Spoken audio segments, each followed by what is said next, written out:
Ladies and gentlemen, most of you watch sports. Could be an individual one, could be a team one, regardless of what it is. Generally speaking, past the age of 40, your favorite athletes can't compete anymore.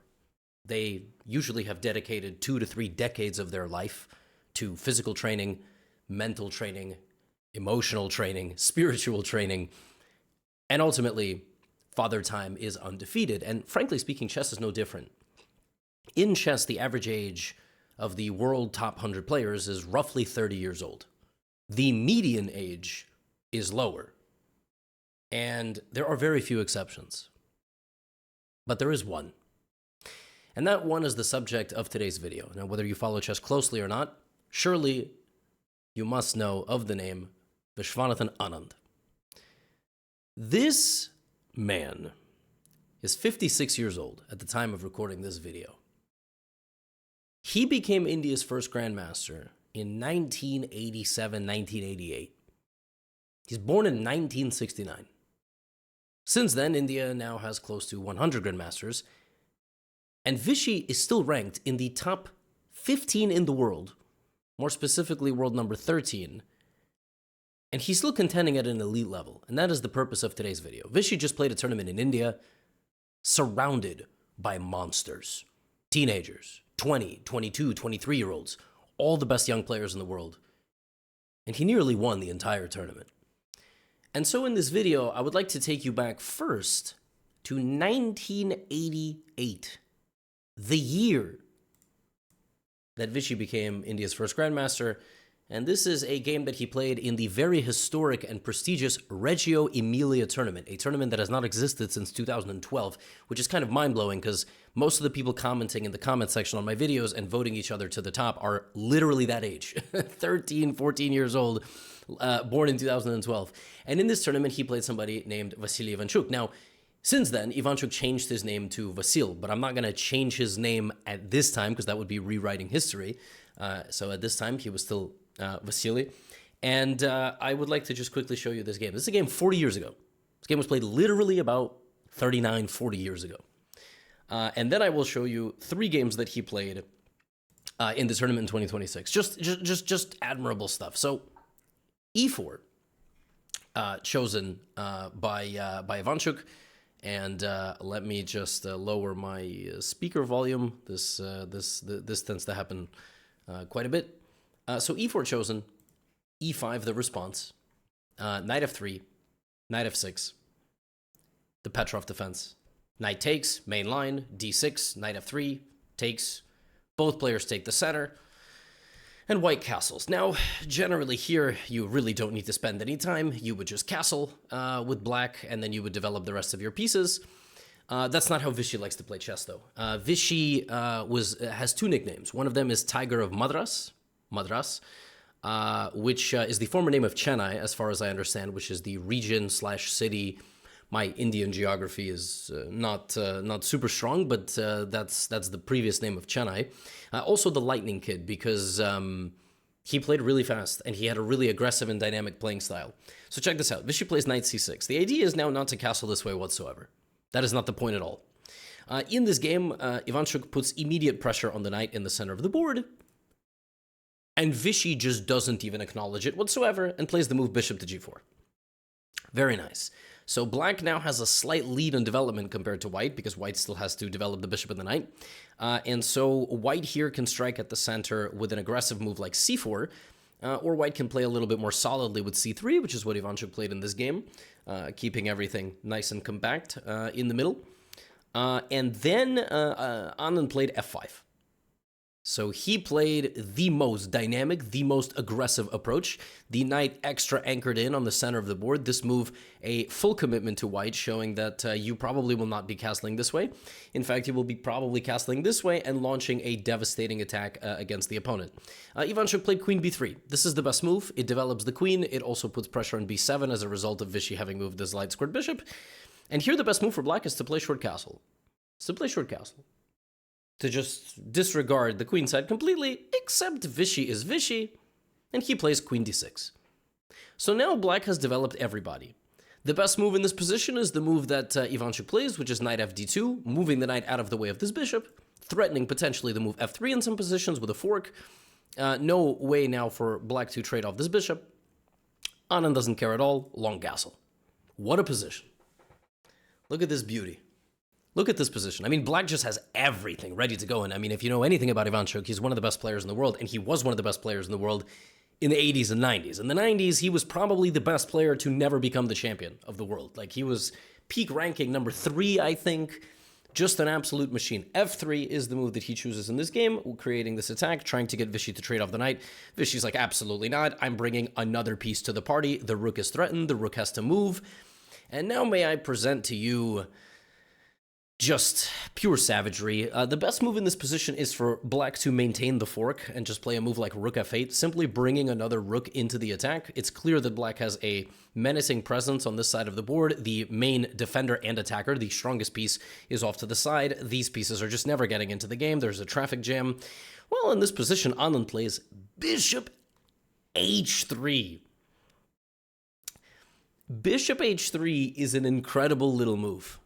It immediately sacrifices material. You cannot take this bishop at all because the queen would come in, the king would slide over, knight f2 check, and white literally just gets mated. The only way to defend this is to play queen back to d1, and then the rook would infiltrate, and this is what happens when you don't develop literally all of your pieces, which is why the best move is queen c2. Pressuring this and also bringing the queen to potentially help on the second rank. And maybe this knight will finally get out of the traffic jam and the bishop will move as well. Queen g6 played by Anand. Disregard Stockfish. I mean, Stockfish is watching this game and obviously is not so afraid of the position. Rook hf8 played. The best move here is to play a move like a king h1 and then, you know, hang on tight to the material, but it's not an easy position to play at all. I mean, there are head-spinning complications after king to h1. For example, bishop g4 is probably what Anand was intending. Pawn takes. There's some lines like this. This bishop g3 comes in. I mean, and you can very easily get mated here with queen h5 and knight g3. Stockfish is Stockfish. It's rated 3,700. But in the game, Ivanchuk played knight a3. Rook e8 was played, and here a fatal mistake. The move bishop f4 had to be played by white. Instead, we got king h1, and Vishy came hammering in with knight to f2 check, rook f2, bishop g2. And you cannot take this because rook e1, frankly, it doesn't really matter. Rook e1 is coming in. An 18-move victory against Ivanchuk in 1988. It doesn't happen all the time. I mean, really, this is really, really nasty stuff. Really nasty stuff. And now, may I present to you, 40 years after this game is played, we go to India. We go to India from Italy. Names you will probably recognize: Wesley So, Hans Niemann, and Volodar Murzin, the former World Rapid champion, the teenage sensation. He won the World Rapid Championship in 2024 and then Magnus reclaimed it in 2025. This is a tournament of absolute monsters. There's Arjun Erigaisi in this tournament. There's Nihal Sarin in this tournament. So many. Prague is playing in this tournament. Just so many players. Let me show you some of these games. So, Wesley So started with a Caro-Kann. Vishy played the most practical variation, the advance, taking a lot of space. Bishop f5 played. Now, there are many lines here. Vishy chooses a positional approach, knight d2, followed by knight b3. The simple idea here is that you kind of stop black from playing the move c5, which is still totally attainable, and ultimately Wesley goes for it. He goes for c5. Vishy plays this very simply. He takes on c5, and now Wesley actually gives away the bishop, because the position is going to be more of a closed nature and maneuvering, and the dark square bishop for black is not going to be as potent. So we get the knight on c5, knight e7, and from the early game, you know, Vishy just did what every normal player is supposed to do: develop. He castled, he took the center, every single piece is getting a turn. Knight to f5 from Wesley, knight takes, pawn takes, and c3. Now we have to outmaneuver our opponent in this game. Now, one thing about Vichy, again, is he plays quickly, man. He's going to be up on time in a lot of these games. Here he has a 3-minute time advantage. He advances on the queen side, kind of not letting these pawns move forward. This bishop is very, very good. It's not very clear what white's plan is here. Rook f2, stabilizing. Bishop back to f1, repositioning the pieces quite nicely. So does Wesley with knight e6. Now here comes rook a4. Rook a4, rook b4, rook b6. That's bad. Now the bishop goes to b6. Anand keeping his 3-minute time advantage. Wesley, feeling the heat a little bit, launches a kingside counterattack. But this is, Vichy loves this stuff, man. He loves these imbalanced games. G3, not letting black come any closer. Rook c6, bringing the rook to the 6th rank, targeting the bishop. Maybe you're ready to rotate over to the kingside. The position is wildly complicated, and Vichy is navigating it again with a 3-minute time advantage, which is half the time that black has, like, left, right? 3 minutes, and black only has about 6 left, so it's a massive time advantage. Knight to g7, and Vichy, bishop d4, very practical decision-making, targeting the pawn, 602, bishop comes back. It looks like it could be a draw, but Wesley keeps pushing forward. Vichy loves it. Queen e2, come on, let's go. Keep hunting down my king. Rook g2, knight e6, position super, super imbalanced. Vichy now a 4-minute time advantage.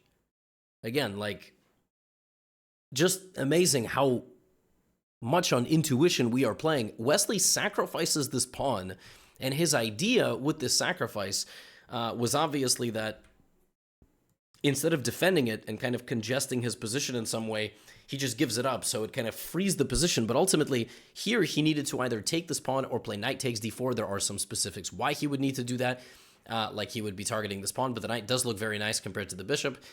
He goes for g4. The point being that after pawn takes f4, knight takes f4, you're forked, and he probably just thought that was it. Yeah, Vichy just plays this move, and it's just losing for black. Like, you walk into this fork, but white very quickly goes here, and due to e6 check and the rook hanging, you actually can't do anything.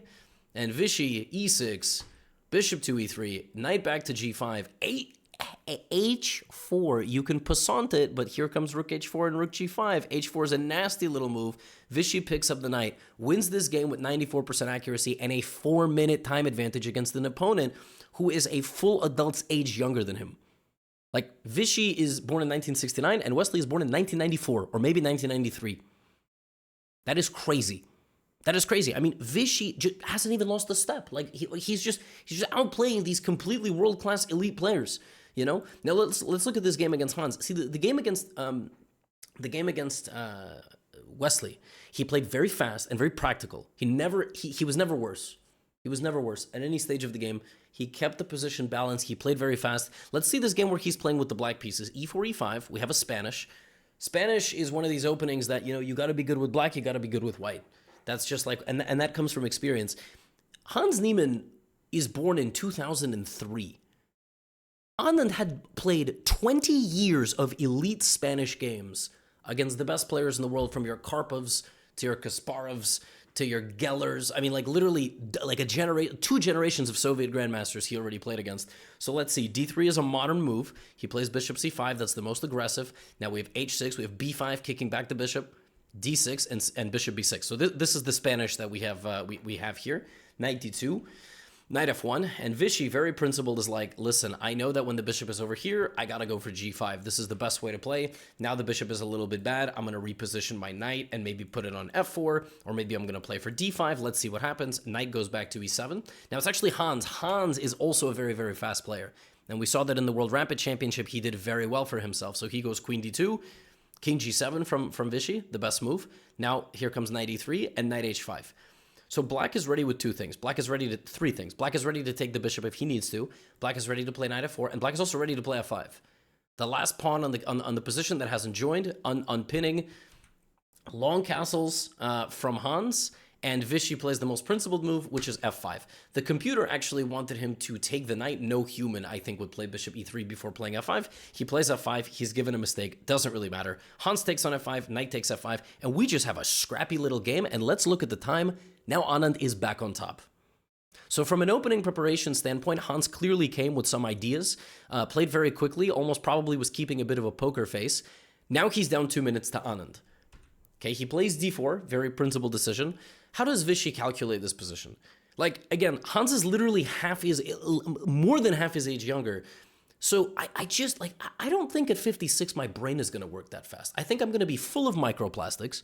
I think there's going to be dust floating around all the air around me. Like, 56, how is, like, what is Vichy calculating here? Is he calculating pawn takes, knight takes, and this knight takes? Is he calculating anything? Is he just kind of playing on intuition? Plays pawn takes d4, spends a little bit of time. Hans plays pawn takes d4, which is apparently a bad move. Now this knight trade is good for black, and he plays f takes, and just bishop f5. And actually, the pieces are just better placed for black.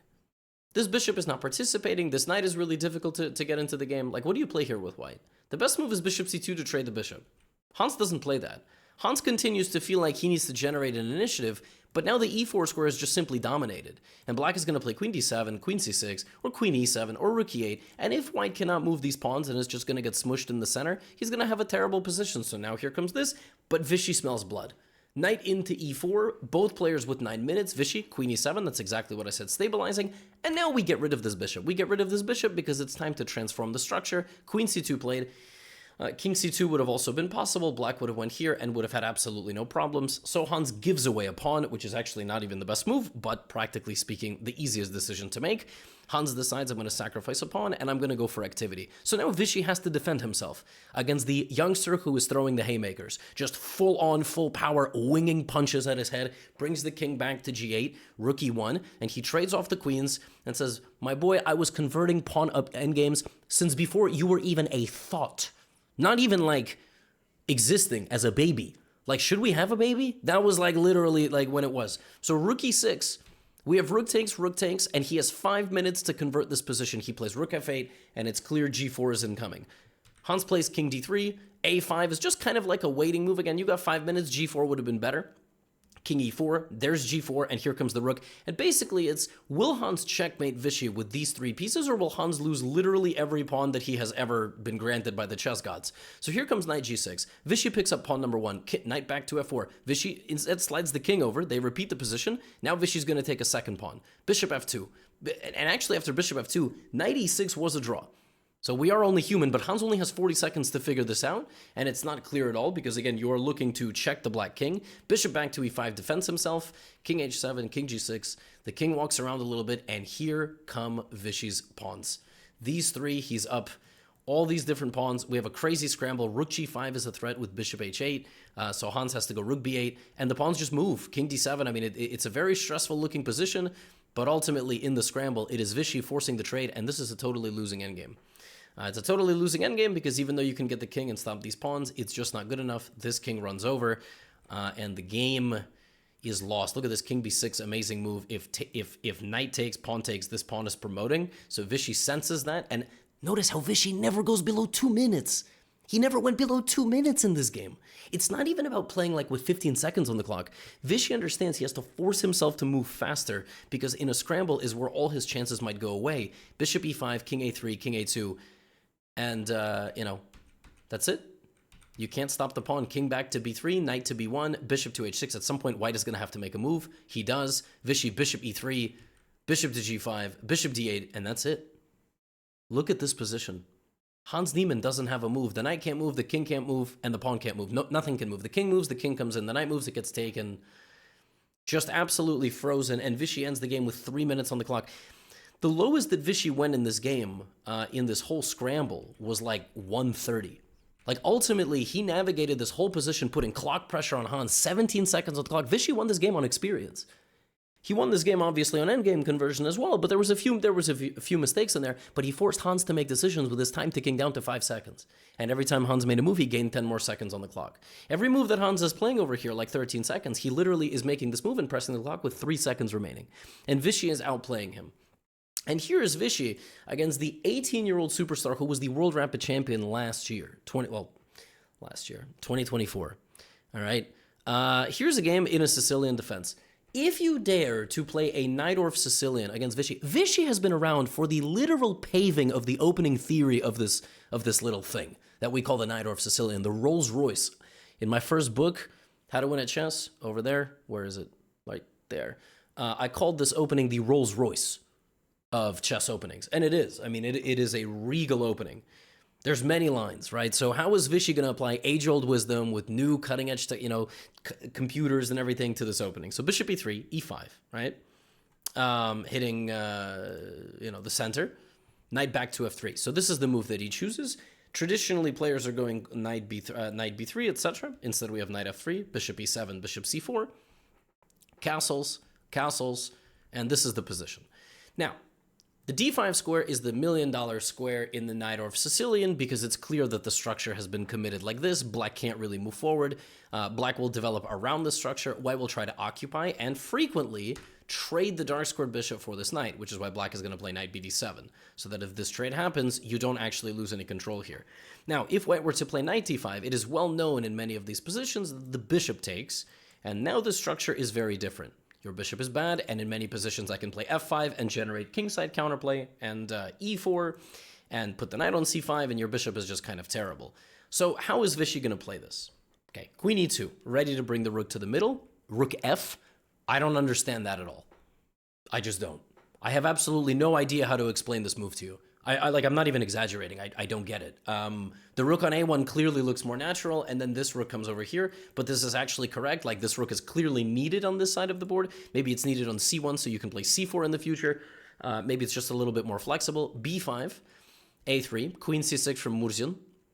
And now Vichy senses it's time to get onto d5.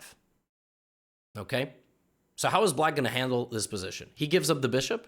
Vichy plays rook d5. Oh, goodness gracious me. Look at this move. So rook b8 is played. What's amazing about this position is there are even some positions you could consider sacrificing this, but then you would need to get, some serious pressure. Instead, Vichy plays rook back to d2.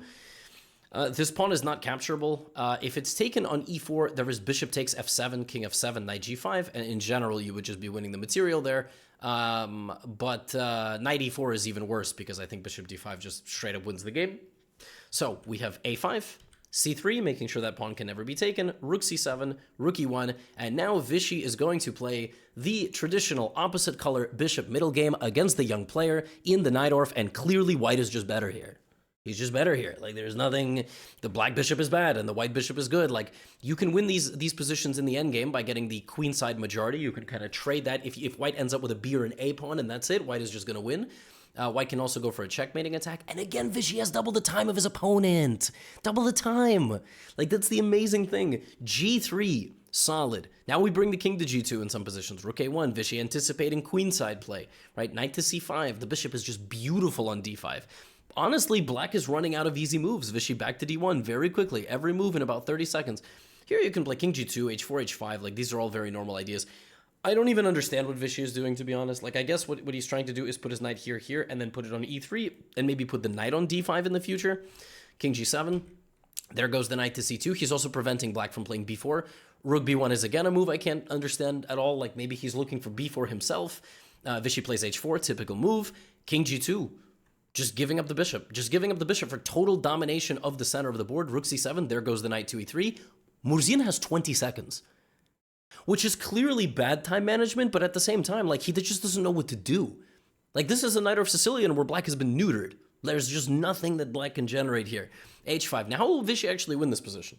Is he going to find a breakthrough? Is he going to bait his opponent into making a mistake in the low time? Queen F3, Queen B7, good defense, Knight D5. He trades, the rook trades, because the less pieces on the board, the less counterplay black can generate. Rook D1, Queen C6, Vichy playing quickly. Looking, okay, and he goes for G4 with 15 seconds. Black has to defend this position. Maybe Stockfish can, but not so easy, right? Like, he could have went Rook F3, but he goes G4, takes, and it's quite obvious that, like, you're just going to try to checkmate him. Rook H3, the rook will come back. You will have all of these cannons pointed at the king. The best move is Queen D7. Murzin plays Queen C8, not the worst move. The queen comes back to E2. Vichy is giving up the pawn on H4 completely because the pawn on D6 falls. Instead, we have Queen H8, and now Rook H3, and white is about to just go H5. And the game is just lost here for black, because if you play G5, you're locked in a cage. Like, you can never get out on the dark squares, and white's H-pawn is promoting. So he plays Rook H8, but here come the rooks. Vichy, switches the play completely, and just an avalanche on the king side. And once again, the opposite colored bishops... I mean, the bishop literally stood here.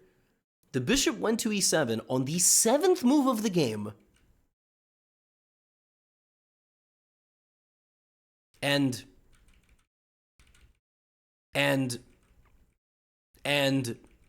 It just stayed there. It was just the spectator. Queen b5. Oh, it finally goes to the back rank to prevent the infiltration of the white queen. h4, queen d5. By the way, queen d5, very nice move. Can't take because you're going to lose your queen. Queen d1, rook g4. Vishy constantly with 3 minutes on the clock, but Murzin not going down without a fight. Doesn't really matter though. Vishy just super chilling, picking up pawns like they're candy. And I mean, this would scare some people, you know, but nothing there. King h1 back. You will always pick this up, and these pawns will just promote. And that's what I told you, actually, but not exactly the way that it ended up transpiring. 63 moves played by Vishy, and 2 minutes at the end of the game. He just doesn't go low on time. And I think in this entire... He was co-leading the tournament up until the very, very last day. It was actually Nihal Sarin who won the tournament with 6.5. And in the last round, they played each other, actually. And they drew. Vishy was black. He had to play for a win. And it was not so simple. Ultimately, Nihal won one more game than Vishy. He won 5, Vishy won 4, but they both lost 1. And actually both lost to Eric Icey. So Eric Icey beat the top 2, but lost to 3 other games. And that's the story of Eric Icey. I will make a video as well on Nihal, because Nihal is just amazing. He was a literal substitute for this tournament like 2 days before it started, because you know who he replaced? Gukesh. Gukesh was not trying to play this tournament because he has to play in the Netherlands later this month. Just incredible stuff, really. Anand, 6 points, clear first, 1 point ahead of everybody else for second place, half a point behind Nihal, who is one of the best Rapid and Blitz players in the world. Really, I just don't know. I mean, I don't know what to say. The first game that I showed you was played in 1988. It's just incredible stuff. For 40 years, this man has been doing what he's doing. Even longer. It's been like 41, 42 years. Just legend. There is not much else I can really say. That is all I have for you today. You know where to find me if you want more content, courses, books. I'll see you in the next video. Get out of here.